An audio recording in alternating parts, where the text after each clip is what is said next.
This year's Chhat festival has come to a conclusion this morning as the devotees offered prayers, in fact special prayers to the rising sun. On the third and main day of the festival yesterday, they had worshipped the setting sun. Cultural experts provide various logics and explanation to this ritual, the most popular being that the rising and setting sun essentially represents the cycle of life with the sun at the center of the solar system. Meanwhile, in the sporting world, Australia stunned hot favourites India in the finals of the ICC World Cup 2023 to be crowned the world champions. Good morning, I'm Chitrakar and these are the headlines of the hour. This year's Chhat festival comes to a conclusion as devotees offer prayers to the rising sun. Chhat festival celebrated with much fanfare and enthusiasm across the country. Overshadowed by the government at the centre, the provincial assemblies failed to work for the betterment of public life by addressing their issues. A recent draft of a possible deal to secure the release of hostages in Gaza proposes a 4 to 5 day pause in fighting for the initial release of 50 hostages. And Australia crowned world champions as they stun India in the finals of the ICC World Cup 2023. Travis Head leads the show for Aussies with a match-winning century. The 4-day festival of Chhat has come to a conclusion this morning as devotees worship the rising sun. Devotees assembled at the river banks and in many places, including Mithilanchal, they offered prayers, special prayers to the rising sun, with their bodies dipped in water to conclude the 4-day festival this morning. Chhat festival also came to a conclusion in the Kathmandu Valley as the sunrise was recorded at 6:28 a.m. A huge throng of Chhat devotees and revelers observed the conclusion of the festival with much fanfare and enthusiasm. On the third and the main day of the festival yesterday, devotees had offered prayers to the setting sun. It is believed that fasting during the Chhat festival ushers in good health and prosperity to the family. Chhat festival, which previously used to be observed only in the Tarai Madesh region in the southern belt of the country, has gradually gained popularity and is celebrated throughout the country in recent time.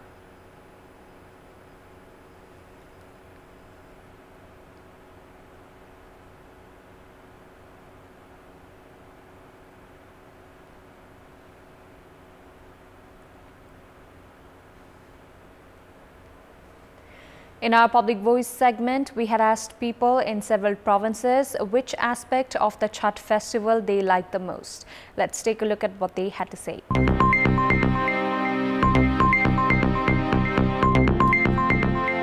तराईको सबभन्दा ठुलो पर्व मध्ये हो हैन अनि त्यही भएर मलाई यो छठ चाहिँ एकदमै मान्य लाग्छ पारिवारिक जमघट र भक्ति माहौल राम्रो लाग्छ एकदमै मन पर्छ छठी मैयाले सब जनाले ब्लेस गर्नुहुन्छ यही एउटा यस्तो पर्व हो जुनमा अस्ताउँदो सूर्यलाई पनि पूजा गर्छ र उदाउँदो सूर्यलाई पनि पूजा गर्छ सबै जना एकै ठाउँमा बसेर पूजा गर्ने त्यो जतिको मलाई सबभन्दा मजा आउने सब जना एक ठाउँमा एकट्ठा हुन्छ अनि सब जनाको भेटघाट हुन्छ अनि रमाइलो सबै पूजा पाठ खानपिन सबै मन पर्छ बच्चा बुच्चीलाई पनि रमाइलो हुन्छ घर परिवारसँग पनि भेटभाट हुन्छ सबैलाई राम्रो लाग्छ छठले चाहिँ यो सामाजिक सद्भाव कायम राख्छ यो पछि चाहिँ मलाई एकदमै राम्रो लाग्छ यो आस्थाको पर्व हो विश्वासको यो पर्वमा एकदमै घर खुसीले भरेको हुन्छ किनभने पुरा परिवार नै एक साथमा हुन्छ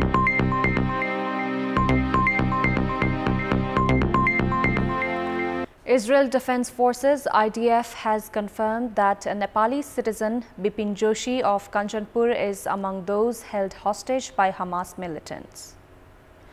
The Nepalese embassy in Israel, quoting the IDF, has said that Joshi is among those held hostage by the Hamas militants. Hamas held more than 200 people hostage during the attack in Israel's kibbutz Al-Mem on 7th October.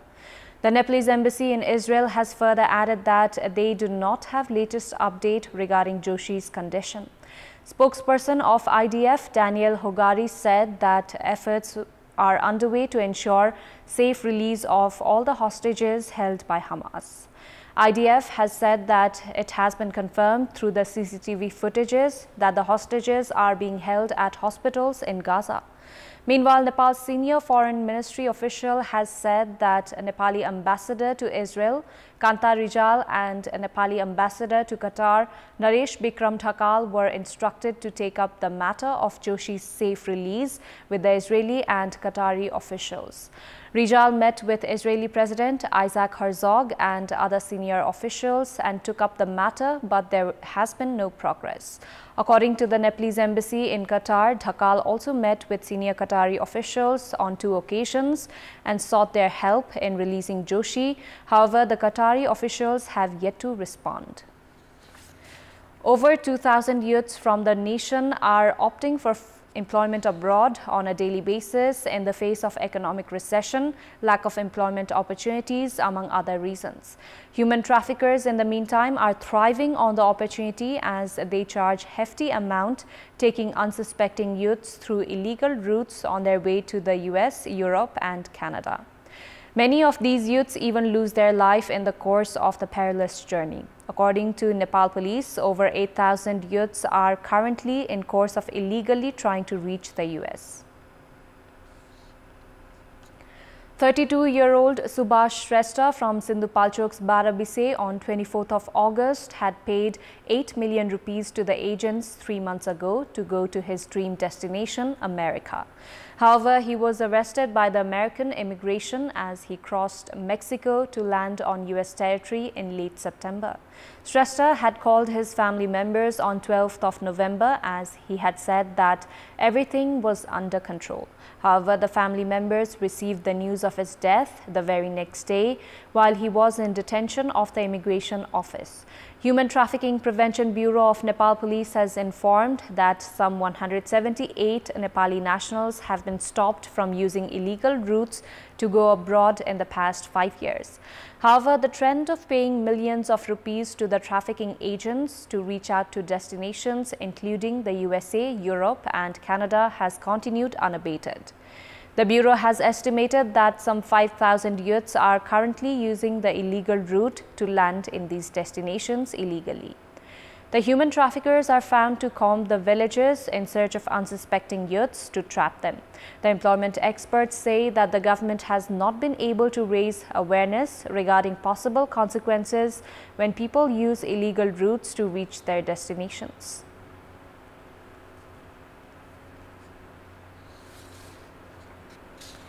Time now for our segment, Public Pulse, where you text us with your opinion.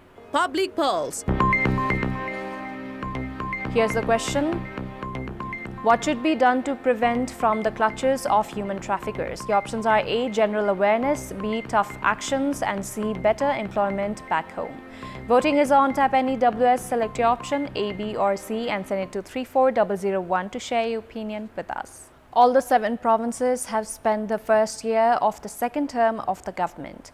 However, overshadowed by the government at the centre, the provincial assemblies have failed to work for the betterment of public life by addressing their issues. In the first year of its second term, Koshi province has received 5 chief ministers. With the formation of the government as per the constitutional provision unlikely, the lawmakers independently struck a majority to form the new government led by Nepali Congress lawmaker Kedar Karki. However, Chief Minister Karki has also not been able to expand the cabinet. In the meantime, Lumbini Province too has appointed its second Chief Minister Dilli Chaudhary since the beginning of the second term of the government. However, Chaudhary has also not been able to expand his cabinet. With the change in dynamics of political equation at the centre, Gandaki and Sudur Paschim also responded with the change in their chief ministers.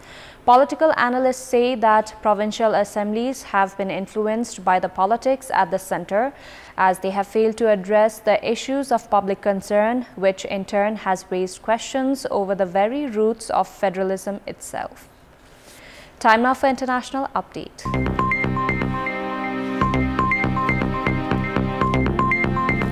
Qatar's Prime Minister has said that the main sticking points blocking a deal for the release of dozens of hostages taken by Palestinian group Hamas in their October 7 attack on Israel were mainly practical and logistical issues.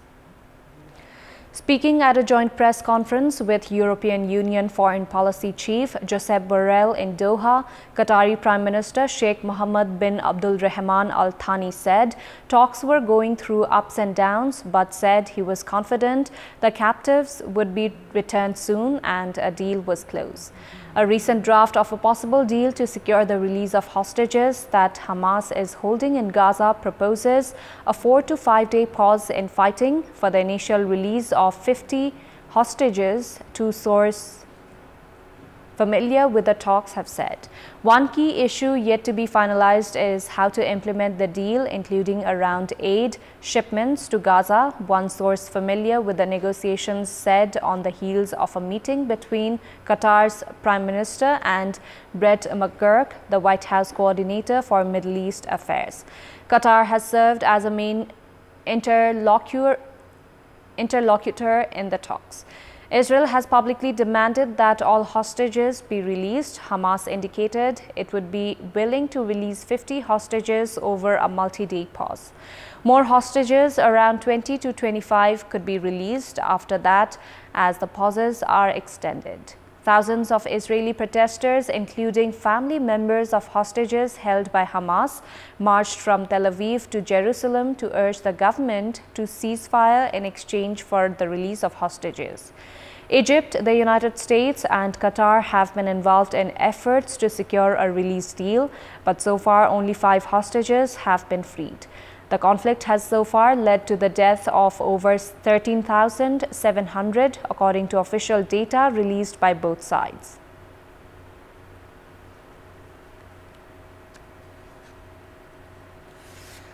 Strong wind and rain lashed a refugee camp in Gaza's Khan Yunis yesterday as residents worked to keep their temporary shelters standing.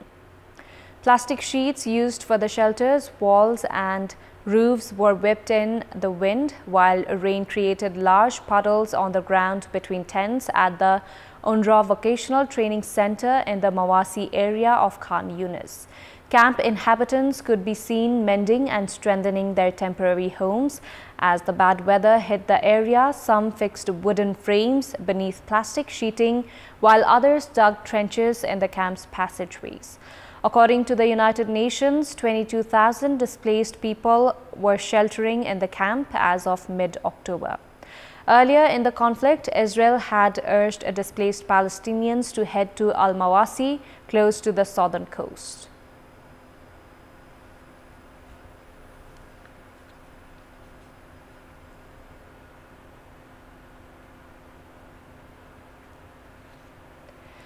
Yemen's Houthi rebels claimed to have seized an Israeli cargo ship in the southern Red Sea yesterday, but Israel denied ownership of the vessel and said there were no Israeli among its crew.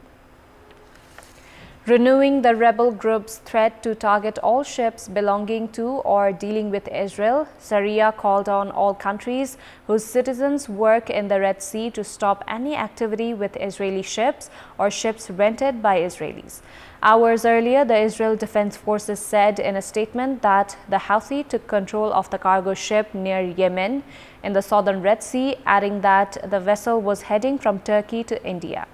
Israeli Prime Minister Benjamin Netanyahu's office said yesterday that the vessel was operated by a Japanese company which leased it from a British company. The PM's office claimed that the ship was seized by the Iran-backed Houthi rebels at the request of Iran. Iran has yet to respond to the accusations. Since the escalation of the Israel-Hamas conflict at the beginning of October, Houthi rebels have launched several attacks directed at Israel from Yemen using drones and missiles. The IDF has deployed additional ships in the Red Sea to deal with threats from the Houthi rebels. The Houthi militia controls much of Yemen's north, including the strategic Red Sea port city of Hodeidah since the Yemeni civil war erupted in late 2014. Argentina elected right-wing libertarian Xavier Malay as its new president yesterday, rolling the dice on an outsider with radical views to fix an economy battered by triple-digit inflation, a looming recession and a rising poverty. Malay, who rode a wave of voter anger with the political mainstream, won by a wider than expected margin. He landed some 56% of the vote versus just over 44% for his rival, Peronist Economy Minister Sergio Massa, who conceded. Malay is pledging economic shock therapy. His plans include shutting the central bank, ditching the peso and slashing spending, potentially painful reforms that resonated with voters angry at the economic malaise. Malay's challenges are enormous. He will have to deal with the empty coffers of the government and central bank, a creaking $44 billion debt program with the International Monetary Fund, inflation nearing 150% and a dizzying array of capital controls. Before wrapping up, here's a look at the top stories once again. This year's Chhath festival comes to a conclusion as devotees offer prayers to the rising sun. Chhath festival celebrated with much fanfare and enthusiasm across the country. Overshadowed by the government at the centre, the provincial assemblies fail to work for the betterment of public life by addressing their issues. A recent draft of a possible deal to secure the release of hostages in Gaza proposes a 4 to 5 day pause in fighting for the initial release of 50 hostages. And Australia crowned world champions as they stun India in the finals of the ICC World Cup 2023. Travis Head leads the show for Aussies with a match-winning century. That's all for the moment. Thank you for watching. Good day.